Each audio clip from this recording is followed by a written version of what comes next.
ମା ମାତୃରଚନାବଳୀ ପାର୍ଟ 3 ଧମ୍ମପଦର ଟୀକା।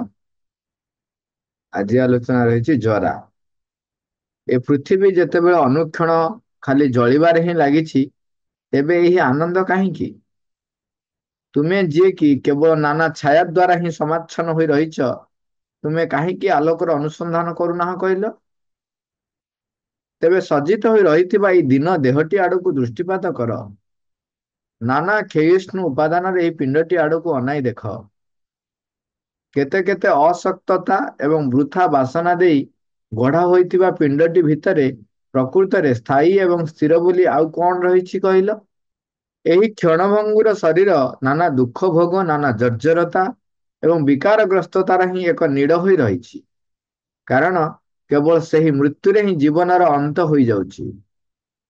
ଶୁଖିଲା ରଞ୍ଜାରେ ସରୁଆ ସରୁଆ ଲାଉ ପରି ଏଣେ ତେଣେ ହୋଇ ପଡିଥିବା ଏହି ଧଳା ଧଳା ହାଡ଼ କେତେ ଖଣ୍ଡ ବିଷୟରେ ଭାବିବାରେ ବ୍ୟସ୍ତ ରହି ତୁମେ ପ୍ରକୃତରେ କେଉଁ ସୁଖ ପାଉଛ କହିଲ? ମାଂସ ଏବଂ ରକ୍ତର ଆବରଣ ତଳେ ହାଡ଼ର ତିଆରି ଏହି ଯେଉଁ ଦୁର୍ଗଟି ରହିଛି, ସେଥିରେ କେବଳ ଗର୍ବ ଓ ଦ୍ୱେଷ, ବିଲୟ ଏବଂ ମୃତ୍ୟୁ ହିଁ ପ୍ରତିଷ୍ଠିତ ହୋଇ ରହିଛନ୍ତି। ରାଜା ମାନଙ୍କର କେଡ଼େ ଆଡମ୍ବର ସହିତ ସଜା ହୋଇ ରହିଥିବା ରଥମାନ ମଧ୍ୟ ଶେଷକୁ ପୁରୁଣା ଓ ଦଦରା ହୋଇଯାଉଛି। ଆମର ଏହି ଶରୀର ବିଷୟରେ ମଧ୍ୟ ଠିକ ସେହି କଥା କୁହାଯାଇ ପାରିବ। ଏହି ଶରୀର ମଧ୍ୟ ବୟସ କ୍ରମେ ପୁରୁଣା ଓ ଦଦରା ହୋଇଯିବ। ମାତ୍ର ଯଥାର୍ଥ ଧର୍ମ ବିଧାନ କେବେ ହେଲେ ପୁରୁଣା ହେବ ନାହିଁ, ଏବଂ ତେଣୁ ଜଣେ ମୁନିଙ୍କ ହାତରୁ ତାହା ଆଉ ଜଣେ ମୁନିଙ୍କ ପାଖକୁ ହସ୍ତାନ୍ତରିତ ବି ହୋଇପାରିବ। ଅଜ୍ଞାନ ଭିତରେ ବୁଡି ରହିଥିବା ବ୍ୟକ୍ତି ଠିକ ଗୋଟେ ବଳଦ ପରି ବୁଢା ହେବାରେ ଲାଗିଥାଏ। ତା ଦେହର ଓଜନ ବଢୁଥାଏ ସିନା, ମାତ୍ର ବୁଦ୍ଧିରେ ଆଦୌ କୌଣସି ବୃଦ୍ଧି ହେଉନଥାଏ। ଏହି ଗୃହଟିର ନିର୍ମାତାଙ୍କର ସନ୍ଧାନ କରି ମୁଁ କେତେ କେତେ ଜନ୍ମର ଚକ୍ରଟି ମଧ୍ୟ ଦେଇ ବୃଥା ଭ୍ରମିବାରେ ଲାଗିଲି, ଏବଂ ଜନ୍ମ ଗୁଡ଼ିକର ଏହି ଚକ୍ରଟି ପ୍ରକୃତରେ କେଡ଼େ ବେଶୀ ଯନ୍ତ୍ରଣାଦାୟକ ନହେଲା? ହେ ନିର୍ମାତା, ଶେଷକୁ ମୁଁ ତୁମର ସାକ୍ଷାତ ଲାଭ କରିପାରିଛି।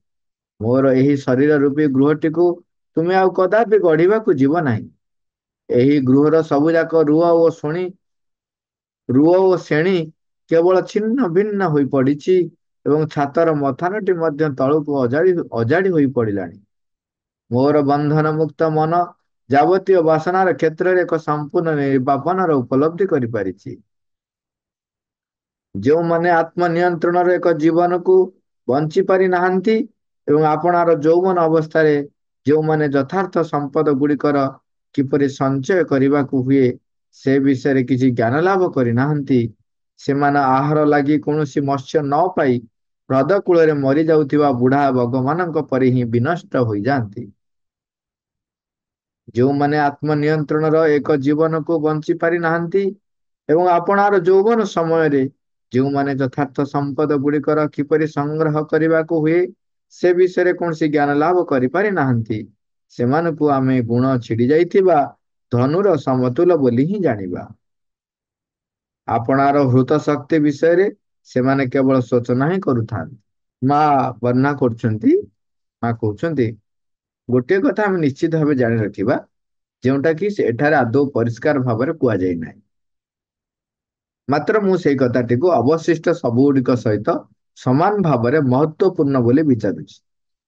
ସେଇ କଥାଟି ହେଉଛି, ବୟସ ବଢିଲେ ଯେଉଁ ବାର୍ଦ୍ଧକ୍ୟ ଆସି ପହଞ୍ଚେ ତାହା ଅପେକ୍ଷା ଅଧିକ ବିପଜ୍ଜନକ ଏବଂ ଅଧିକ ବାସ୍ତବ ସତ୍ୟଯୁକ୍ତ ଆଉ ଏକ ବାର୍ଦ୍ଧକ୍ୟ ମଧ୍ୟ ରହିଛି। କଣ ସେଇଟା? ମାନେ ଆମର ବୟସ ବଢିଲେ ଯୋଉ ଆମର ବୟସ ବଢୁଛି, ତା ସହିତ ଆମର ବାର୍ଦ୍ଧକ୍ୟତା ବଢୁଛି।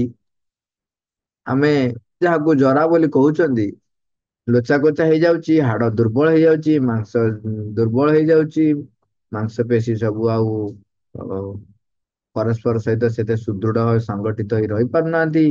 ଆମର ସ୍ମରଣ ଶକ୍ତି କମି ଯାଉଛି। ତାପରେ ଭିନ୍ନ ଭିନ୍ନ ପ୍ରକାରର ରୋଗ ଯୋଉ ଆମକୁ ମାଡି ବସୁଛି। ଏଇ ଯୋଉ ବାର୍ଦ୍ଧକ୍ୟ ଆସି ଯେତେବେଳେ ଆସି ପହଞ୍ଚେ, ସେଟା ଆମ ସମସ୍ତଙ୍କ ପାଇଁ ଅଧିକ ବିପଜ୍ଜନକ ହୁଏ। ଭାରି କଷ୍ଟ, ଭାରି ଯନ୍ତ୍ରଣାଦାୟକ। ମା କହୁଛନ୍ତି ତା ଠାରୁ ଆହୁରି ଅଧିକ ବିପଜ୍ଜନକ ଏବଂ ଅଧିକ ବାସ୍ତବ ସତ୍ୟ ଯୁକ୍ତ ଏକ ବାର୍ଦ୍ଧକ୍ୟ ମଧ୍ୟ ରହିଛି। ମାନେ ହୁଏତ ବାର୍ଦ୍ଧକ୍ୟ ନ ଆସିପାରେ, କିନ୍ତୁ ଅଧିକ ସତ୍ୟ ଯୁକ୍ତ ମାନେ ସେଇଟା ନିଶ୍ଚୟ ଆସେ। କଣ ସେଟା? ସେଇଠି ହେଉଛି ବୃଦ୍ଧି ଲାଭ କରିବାର ଅସମର୍ଥତା, ଆଗକୁ ଯିବାର ଅସମର୍ଥତା। ଅଗ୍ରଗତି କରିବା ପାଇଁ ଆମେ ଯଦି ସଂକଳ୍ପ କରୁନାହାନ୍ତି, ଅଗ୍ରଗତି କରିବା ପାଇଁ ଆମେ ଯଦି ପ୍ରଚେଷ୍ଟା କରୁନାହାନ୍ତି, ତେବେ ଆମର ବୃଦ୍ଧି ଲାଭ ହେବ ନାହିଁ।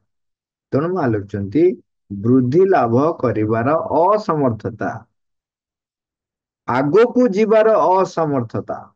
ତୁମର ଆଗକୁ ଯିବା ଯେମିତି ବନ୍ଦ ହୋଇଯାଏ,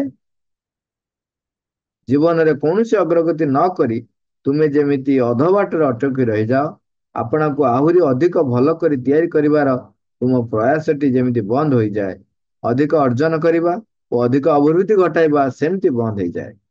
ଆପଣଙ୍କ ଜୀବନରେ ଅଧିକରୁ ଅଧିକ ପରିବର୍ତ୍ତନ ସମ୍ଭବ କରିବା ଯେମିତି ବନ୍ଦ ହୋଇଯାଏ, ସେତେବେଳେ ତୁମେ ପ୍ରକୃତିରେ ବୁଢା ହେବାକୁ ଆରମ୍ଭ କର। ଅର୍ଥାତ୍ ତୁମେ ସମ୍ପୂର୍ଣ୍ଣ ବିଘଟନ ଅଭିମୁଖରେ ତଳକୁ ତଳ ଖସି ଚାଲିଯିବା ଲାଗିଥାଅ। ଏଠି ମା ଗୋଟି ଗୋଟି କଥା କହୁଛନ୍ତି ଯେ ପ୍ରକୃତରେ ବୁଢା ହବା କାହାକୁ କୁହାଯାଏ, ଏଇଟା ସେ କହୁଛନ୍ତି। ଆମେ କେବଳ କହୁଛନ୍ତି ବୟସ ବଢିଲେ ଯୋଉ ଶାରୀରିକ ପରିବର୍ତ୍ତନ ହୁଏ, ପ୍ରାଣିକ ବି କିଛି କିଛି ପରିବର୍ତ୍ତନ ହୁଏ, ସେଇଟାକୁ ଆମେ ବୁଢା ବୋଲି କହୁଛନ୍ତି। କିନ୍ତୁ ଏଠାରେ କହୁଛନ୍ତି ପ୍ରକୃତରେ ବୁଢା କାହାକୁ କୁହାଯାଏ ନା ଯାହାର ଆଗକୁ ଯିବାକୁ ସ୍ପୃହା ନଥାଏ, ବନ୍ଦ ହେଇଯାଇଥାଏ। ଜୀବନରେ କୌଣସି ଅଗ୍ରଗତି ନ କରି ତୁମେ ଅଧ ବାଟ ରହିଗଲ, ଆହୁରି ଅଧିକ ଯେ ଭଲ କରିହବ ସେ ପ୍ରୟାସଟି ତୁମେ ଯଦି କରୁନାହଁ, ଅଧିକ ଭଲ କରିବା ପାଇଁ ଆମର ଯଦି ପ୍ରୟାସ ବନ୍ଦ ହେଇଗଲା, ଅଧିକ ନୂତନ କିଛି ଅର୍ଜନ କରିବା ପାଇଁ ପ୍ରୟାସ ବନ୍ଦ ହେଇଗଲା, ଅଭିବୃଦ୍ଧି ଘଟେଇବା ପାଇଁ ପ୍ରୟାସ ବନ୍ଦ ହେଇଗଲା, ଜୀବନରେ ଅଧିକରୁ ଅଧିକ ପରିବର୍ତ୍ତନ ସମ୍ଭବ ହବ। ଆମେ ଯାହା ଅଛନ୍ତି ଯେମିତି ଅଛନ୍ତି ସେମିତି ନ ରହି ପରିବର୍ତ୍ତନ ହବା ପାଇଁ ଯଦି ଆମେ ନ ଚେଷ୍ଟା କଲେ, ଯଦି ବନ୍ଦ ହେଇଗଲା, ତାହେଲେ ମା କହୁଛନ୍ତି ତୁମେ ପ୍ରକୃତରେ ସେତେବେଳେ ବୁଢା ହେବାକୁ ଆରମ୍ଭ ହେଲା। ତାପରେ ସେଇଟାକୁ ବର୍ଣ୍ଣନା କରୁଛନ୍ତି ଆହୁରି ସୁନ୍ଦର ଭାବରେ। ଏମିତି ଅନେକ ଯୁବାବସ୍ଥାର ବ୍ୟକ୍ତି ଅଛନ୍ତି ଯେଉଁମାନେ କି ବୁଢା ହୋଇଗଲେଣି, ଏବଂ ଏପରି ଅନେକ ବୃଦ୍ଧ ବି ଅଛନ୍ତି ଯେଉଁମାନଙ୍କର ଯୁବାବସ୍ଥା ଏବେ ଏବେ ବି ରହିଛି। ଯେତେବେଳେ ଡେଫିନେସନ ହେଲା କଣ, ଅଗ୍ରଗତି କରିବା ପାଇଁ ତୁମ ଭିତରେ ସ୍ପୃହା ନାହିଁ, ନୂତନ ପ୍ରୟାସ କରିବା ପାଇଁ ତୁମ ପାଖରେ ସ୍ପୃହା ନାହିଁ, ଅଗ୍ରଗତି ନ କରିକିରି ଗୋଟେ ଜାଗାରେ ସ୍ଥାଣୁ ହେଇ ରହିଯିବା, ଯେତିକି ଅଛି ସେତିକିରେ ସନ୍ତୁଷ୍ଟ ହେଇ ରହିଯିବା, ଏବଂ ଅଧିକ ପରିବର୍ତ୍ତନ କରିବା ପାଇଁ ପ୍ରୟାସ ନାହିଁ। ତାମାନେ ନିଜକୁ ନୂତନ ନୂତନ ପରିବର୍ତ୍ତନ କରିବ, ସେଇ ଯୋଉ ପ୍ରଚେଷ୍ଟା ଆମ ଭିତରେ ନାହିଁ। ମୁଁ ଯାହା ଜାଣିଛି ସେତିକି ବହୁତ, ମୁଁ ଯାହା କରିଛି ସେତିକି ବହୁତ, ନୂତନ କିଛି ଶିଖିବାର ମୋର ଆଗ୍ରହ ନାହିଁ, ନୂତନ କିଛି କରିବାର ଆଗ୍ରହ ନାହିଁ। ତେବେ ଆଉ କହୁଛନ୍ତି ଅଧିକରୁ ଅଧିକ ଅର୍ଜନ କରିବା, ଅଭିବୃଦ୍ଧି ଘଟାଇବା, ପରିବର୍ତ୍ତନ ସମ୍ଭବ କରାଇବା ଯଦି ପ୍ରୟାସ ନାହିଁ, ତାହେଲେ ଆମେ ବୁଢା ହେଇଗଲେଣି। ତେଣୁ ଯୋଉ ଯୁବକ ତଥାକଥିତ ବୟସ କମ ଥିବା ଯୁବକ, ସେ ଯଦି ଏଇ ପ୍ରକାର ରୋଗଗ୍ରସ୍ତ ହେଇଛି, ଆମେ ଯାକୁ ରୋଗଗ୍ରସ୍ତ ବୋଲି କହିପାରିବା, ତେବେ ସିଏ ବୁଢା ହେଇଗଲାଣି। ଏବଂ ଯୋଉମାନେ ବୟସ ଅଧିକ୍ୟ, ଯଦି ସେମାନେ ଏବେ ବି ପ୍ରୟାସରତ ଅଛନ୍ତି, ତାହେଲେ ସେମାନେ ବୁଢା ହେଇନାହାନ୍ତି। ଯଦି ଅଗ୍ରଗତି କରିବାରେ ଏଇ ବହ୍ନି ଶିକ୍ଷାଟି ତୁମେ ପ୍ରକୃତିରେ ଆପଣା ଭିତରେ ବହନ କରୁଥାଅ, ନିଜ ଜୀବନରେ ଆହୁରି ଅଧିକରୁ ଅଧିକ ପରିବର୍ତ୍ତନ ଘଟାଇବାର ଶିକ୍ଷାଟିକୁ ନିଜ ଭିତରେ ପ୍ରଜ୍ୱଳିତ କରି ରଖିଥାଅ, ଏକ ସୁନିଶ୍ଚିତ ଏବଂ ସୁସାବଧାନ ଏକ ପଦକ୍ଷେପ ସହିତ ଆଗକୁ ଯାଇପାରିବା ଲାଗି ତୁମେ ସବୁ କିଛିକୁ ପଛରେ ପକାଇ ଚାଲିଯିବା ଲାଗି ପ୍ରସ୍ତୁତ ହୋଇ ଯଦି ବାହାରିଥାଅ, ଏକ ନୂତନ ଅଭିବୃଦ୍ଧି ଏବଂ ନୂତନ ପରିବର୍ତ୍ତନ ଲାଗି ଉନ୍ମୁକ୍ତ କରି ରଖିଥାଅ, ତେବେ ତୁମେ ଏକ ଚିରନ୍ତନ ତାରୁଣ୍ୟର ଅଧିକାରୀ ହୋଇ ରହିଛ ବୋଲି ଅବଶ୍ୟ କୁହାଯିବ। ଏଇଠି ଏଇ କଥାଟିକୁ ବେଳେ ବେଳେ ବ୍ୟକ୍ତି ତାକୁ ଟିକେ ହାଲୁକା ଭାବରେ ନେଇକି ଅଲଗା ଭାବରେ ବୁଝନ୍ତି। କୋଉଟା? ଏଠି କହୁଛନ୍ତି ନୂତନ ଅଗ୍ରଗତି ନିମିତ୍ତ ତୁମେ ଆପଣାକୁ ସର୍ବଦା ଉନ୍ମୁକ୍ତ କରି ରଖିଥାଅ, ଅଗ୍ରଗତି କରିବାର ବହ୍ନି ଶିକ୍ଷାଟିକୁ ଭିତରେ ବହନ କରି ପରିବର୍ତ୍ତନ ଅଧିକରୁ ଆହୁରି ଅଧିକରୁ ଅଧିକ ପରିବର୍ତ୍ତନ ଘଟାଇବାର ଶିକ୍ଷାଟିକୁ ନିଜ ଭିତରେ ପ୍ରଜ୍ୱଳିତ କରି ରଖିଥାଅ। ଏକ ସୁନିଶ୍ଚିତ ଏବଂ ସୁସାବଧାନ ସହିତ ସୁନିଶ୍ଚିତ ଏବଂ ସୁସାବଧାନ ସହିତ ଏକ ପଦକ୍ଷେପ ସହିତ ଆଗକୁ ଯାଇପାରିବା ଲାଗି ତୁମେ ସବୁ କିଛିକୁ ପଛରେ ପକାଇ ଚାଲିଯିବା ଲାଗି ପ୍ରସ୍ତୁତ ହୋଇ ରହିଥାଅ। ଯଦି ଏକ ନୂତନ ଅଗ୍ରଗତି ନିମିତ୍ତ ତୁମେ ଆପଣଙ୍କୁ ସର୍ବଦା ଉନ୍ମୁକ୍ତ କରି ରଖିଥାଅ, ନୂତନ ଅଭିବୃଦ୍ଧି ନୂତନ ପରିବର୍ତ୍ତନ ଲାଗି ଉନ୍ମୁକ୍ତ ରଖିଥାଅ, ତାହେଲେ ତୁମେ ଚିରନ୍ତନ ତାରୁଣ୍ୟର ଅଧିକାରୀ ହୋଇ ରହିଛ ବୋଲି ତୁମେ କହିପାରିବ। ଏଇଠି ଯୋଉ କହୁଛନ୍ତି ଯେ ସବୁ କିଛିକୁ ପଛରେ ପକାଇ ଚାଲିଯିବା ଲାଗି ପ୍ରସ୍ତୁତ ହେଇଥିବା, ସାଧାରଣତଃ ଆମେ ଭାବୁ ଏଇ ଯୋଉ ସଂସାର, ଆଉ ଆମେ କହୁ କଣ ନା ଚାକିରି ବାକିରି ଛାଡି ଦେଇକି, ଆମେ କହୁ ସଂସାର ଛାଡି ଦେଇକିରି, ପ୍ରାୟତଃ ଏଇ ଅର୍ଥରେ ଆମେ ବ୍ୟବହାର କରୁଛୁ।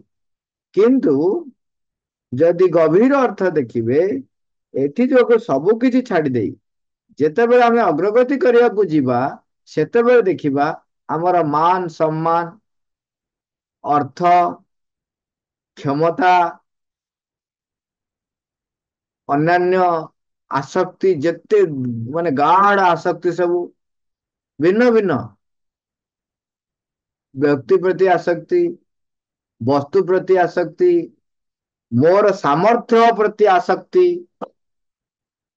ମୋର ଯୋଉ ସବୁ ଭିନ୍ନ ଭିନ୍ନ ସାମର୍ଥ୍ୟ ରହିଛି ନା, ଦେଖ ମୋର ଏମିତି ରହିଛି, ମୁଁ ଏମିତି କରିପାରେ, ମୁଁ ଏହା କରିଥିଲି, ମୁଁ ସେୟା କରିଥିଲି, ମୁଁ ଏହା କରେ, ମୁଁ ସେୟା କରେ, ଇଏ ତା ପ୍ରତି ଯୋଉ ଆସକ୍ତି, ଇଏ ସବୁକୁ ଇଏ ସବୁକୁ ପଛରେ ପକାଇ ଯିବା ଲାଗି ଆମକୁ ପ୍ରସ୍ତୁତ ରହିବାକୁ ପଡିବ। ଅର୍ଥ, କ୍ଷମତା, ମାନ ସମ୍ମାନ, ଆସକ୍ତି, ମାନେ ଗଭୀର ଆସକ୍ତି ଆମର ଥାଏ ସବୁ ଜାଗାରେ। ଆମର ଧରାଯାଉ ଯିଏ ବିବାହ କରିନାହିଁ, ବାପା ମାଙ୍କ ପ୍ରତି ଆସକ୍ତି ହଉ, ଜମିବାଡି ପ୍ରତି ଆସକ୍ତି ହଉ, କିମ୍ବା ଭାଇ ଭଉଣୀଙ୍କ ପ୍ରତି ଆସକ୍ତି ହଉ, ପରିବାର ପ୍ରତି ଯୋଉଟା ଆସକ୍ତି, ଯିଏ ବିବାହ କଲେ ତାଙ୍କର ସ୍ୱାମୀ କିମ୍ବା ସ୍ତ୍ରୀଙ୍କ ପ୍ରତି ଆସକ୍ତି ରହୁ, ନିଜ ପିଲାପିଲି ପ୍ରତି ଆସକ୍ତି ରହୁ, ତାପରେ ଆସିଲା ଯେତେବେଳେ ଆମେ କିଛି ଜ୍ଞାନ ଅର୍ଜନ କରୁଛେ, ସେଇ ଜ୍ଞାନ ପ୍ରତି ଆସକ୍ତି, ଆମେ ଯେତେବେଳେ କିଛି ସମ୍ମାନ ଅର୍ଜନ କରୁଛେ, ସମ୍ମାନ ପ୍ରତି ଆସକ୍ତି, ଆମେ ଯେତେବେଳେ କ୍ଷମତା ପାଉଛେ ବା କ୍ଷମତା ପାଇବା ପାଇଁ ଚେଷ୍ଟା କରୁଛେ, ସେ କ୍ଷମତା ପ୍ରତି ଆସକ୍ତି, ଯେମିତି ଆମେ ଦେଖିଥିଲେ ଧୃତରାଷ୍ଟ୍ରଙ୍କ କ୍ଷେତ୍ରରେ।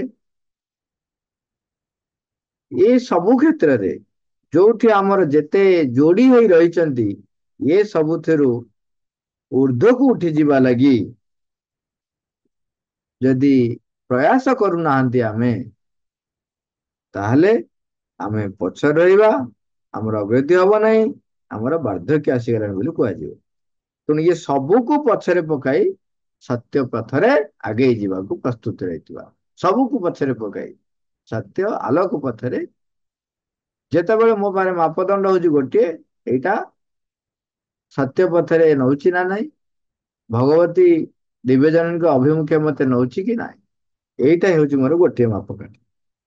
ଏଇଟା ଯୋଉଟା କହୁଛନ୍ତି ପୁଣି, ଅନ୍ୟ ପକ୍ଷରେ ଯେତିକି ହାସଲ ହୋଇ ପାରିଛି ସେତିକିର ସନ୍ତୁଷ୍ଟ ହୋଇ ତୁମେ ଯଦି ପଛକୁ ବସି ରହିବା ଲାଗି ମନେ କରୁଥାଅ, ତୁମେ ତୁମର ଲକ୍ଷ୍ୟରେ ଯାଇ ପହଞ୍ଚି ସାରିଲାଣି ଏବଂ ଏଥର ଆପଣ ପ୍ରୟାସ ଗୁଡିକର ଫଳଟିକୁ ଉପଭୋଗ କରିବା ବ୍ୟତୀତ ତୁମର ଆଉ କିଛି ହେଲେ କରିବାର ନାହିଁ ବୋଲି ଯଦି ତୁମ ଭିତରେ ଏପରି କୌଣସି ଅନୁଭୂତି ଆସୁଥାଏ, ନା ମୁଁ ବହୁତ ଅଗ୍ରଗତି ହେଇଗଲାଣି, ଏବେ ରିଟାୟାରମେଣ୍ଟରେ ମାନେ ଏତେ ଅଗ୍ରଗତି କଲେଣି, ଆଉ କଣ କରିବି, ଏବେ ମୁଁ କରିଥିଲି ତେଣୁ ମତେ ସମ୍ମାନ ଦିଅ, ମତେ ଫଳ ମୋର ଦରକାର, ହୁଁ ମୁଁ କରିଛି ନା, ଏଇ ଯୋଉ ଭାବ ଯଦି ରହିଲା ଉପଭୋଗ କରିବା, ଯଦି ତୁମେ ଯୋଉ ଆପଣା ପ୍ରୟାସ ଗୁଡିକର ଫଳଟିକୁ ଉପଭୋଗ କରିବା ବ୍ୟତୀତ ତୁମର ଆଉ କିଛି ହେଲେ ଦରକାର ନାହିଁ, କରିବାର ନାହିଁ ବୋଲି ଯଦି ତୁମ ଭିତରେ ପୁରା ଅନୁଭୂତି ଆସୁଥାଏ, ତେବେ କହିବାକୁ ହେବ ଯେ ତୁମ ଶରୀରର ଅଧେ ଅଂଶ ହିଁ ଇତିମଧ୍ୟରେ ସମାଧି ମନ୍ଦିରରେ ପୀଠସ୍ଥ ହୋଇ ରହିଗଲାଣି। ଏଇଟା ବୟସ୍କ ଲୋକ ଯୋଉମାନେ ଆମେ ଦେଖୁଥିବା କୌଣସି ଗୋଟେ ଅନୁଷ୍ଠାନ ଗଢୁଛନ୍ତି, ସେତେବେଳେ ତାଙ୍କର ଯେତେବେଳେ ବୟସ ବଢି ଯାଇଛି ସେତେବେଳେ ସେ ଏଇ ଜିନିଷଟିକୁ ନିଶ୍ଚୟ ଦାବି କରନ୍ତି। ଦାବି କରନ୍ତି ମୁଁ କରିଥିଲି। ଏଇ ଅନୁଷ୍ଠାନକୁ ମାଟି ବାଲି ଗୋଡି କିଏ ବୋହିକି ଆଣି କରିଛି, ମୁଁ କରିଛି। ବାସ୍, ମା କହୁଛନ୍ତି ଯଦି ଏଇ ଭାବ ରହିଲା ତାହେଲେ ତୁମେ ମନେ ରଖ ତୁମ ଶରୀରର ଅଧେ ଅଂଶ ହିଁ, ଏଇଟା ମୋ ଭାଷା ନୁହଁ, ମାମୁଁ ଯାହା ଯୋଉ ମା ଯାହା ଲେଖିଛନ୍ତି ମୁଁ ସେଇଟାକୁ ପଢୁଛି। ତୁମ ଶରୀରର ଅଧେ ଅଂଶ ହିଁ ଇତିମଧ୍ୟରେ ସମାଧି ମନ୍ଦିରରେ ପୀଠସ୍ଥ ହୋଇଗଲାଣି, ତମେ ଜାଣି ରଖ। ହୁଁ, ତାମାନେ ଖାଲି ବାର୍ଦ୍ଧକ୍ୟ ନୁହଁ, ତମେ ମରିଗଲଣି। ତାହା ହିଁ ହଉଛି ଜର୍ଜରତା ଓ ବାର୍ଦ୍ଧକ୍ୟ। ପ୍ରକୃତରେ ତାହାକୁ ହିଁ ଅସଲ ମୃତ୍ୟୁ ବୋଲି କୁହାଯିବ। ସାଧାରଣ ଭାବରେ ଯଦି ଆମେ ଅ, ବିଜ୍ଞାନର ଯୋଉ ଥିଓରି ରହିଛି ଏବଂ ଆମେ ସାଂସାରିକ କ୍ଷେତ୍ରରେ ଦେଖୁଛୁ, ଯେତେବେଳେ ବୟସ ବଢି ବଢି ଚାଲେ ଲୋକଙ୍କର ଗ୍ରହଣଶୀଳତା ସେତେ କମି କମିଯାଏ। ପିଲା ଥିଲା ବେଳେ ସେମାନେ ସୂକ୍ଷ୍ମ ସତ୍ତା ମାନଙ୍କ ସହିତ କଥା ହେଇପାରନ୍ତି ଏବଂ ମା କହୁଥିଲେ ଯେ ସେଇ ସମୟରେ ଯେହେତୁ ସେମାନଙ୍କର ସରଳତା ଥାଏ, ତାଙ୍କ ଭିତରେ ମାନସିକ ବିକାଶ ସେତିକି ହେଇନଥାଏ, ଭଗବାନଙ୍କର କାର୍ଯ୍ୟକୁ ବିରୋଧ କରିବା ବା ତାକୁ ଘୋଡେଇ ଦବା ନଥାଏ, ତେଣୁ ସିଏ ଭଗବାନଙ୍କର ସୃଷ୍ଟିର ଯାବତୀୟ ଜିନିଷକୁ ବୁଝିପାରେ ଏବଂ ଆଚରଣରେ ମଧ୍ୟ ପରିପ୍ରକାଶ କରିଥାଏ। କିନ୍ତୁ ତାପରେ ଯେତେବେଳେ ଧୀରେ ଧୀରେ ମନ ଆକ୍ଟିଭ ହେଇଲା, ମନ କାମରେ ଲାଗିଲା, ଆମର ବୟସ ବଢିଲା, ସେତେ ସେତେ କଣ ହୁଏ, ଆମେ ଛଳନା କରିବା ଆରମ୍ଭ କରୁ, ଚତୁରାମି ଦେଖେଇବା ଆରମ୍ଭ କରୁ, କପଟତା ଆଚରଣ କରୁ, ଏଇଭଳି ଭାବରେ ନିଜକୁ ଘୋଡେଇ ଆମେ ଚାଲିଛନ୍ତି। ଏବଂ ଏଇଟା ହିଁ ହଉଛି ଅସଲ ମୃତ୍ୟୁ, ଅସଲ ଜର୍ଜରତା ଏବଂ ବାର୍ଦ୍ଧକ୍ୟ, ଏହାକୁ ହିଁ କୁହାଯାଏ ବୋଲି ମା ବର୍ଣ୍ଣନା କରୁଛନ୍ତି। ଯାହା କିଛି ସମ୍ପାଦିତ ହୋଇ ସାରିଛି, ସମ୍ପାଦନ କରିବାକୁ ବାକି ରହିଥିବା କାର୍ଯ୍ୟ ଗୁଡିକର ତୁଳନାରେ ତାହା ପ୍ରକୃତରେ କିଛି ନୁହେଁ। କାହିଁକିନା ଆହୁରି ଭାଷ୍ଟ ଏରିଆ କାମ ରହିଛି। ବର୍ତ୍ତମାନ ତମେ ବହୁତ ପରିଶ୍ରମ କରି ଯେତିକି କରିଛ ସେଇଟା ତା ତୁଳନାରେ କିଛି ନୁହେଁ, ଏ ଅନୁଭବଟି ଆସିଯିବ।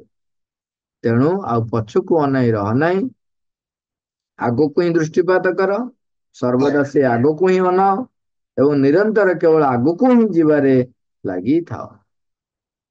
ମା 25 ଏପ୍ରିଲ 1958 ଉତ୍ତରଟି ଦେଇଥିଲେ। ହଉ, ମାଙ୍କୁ ଆହ୍ୱାନ କରି ସାରିବା। ମା, thank you all, Oliver.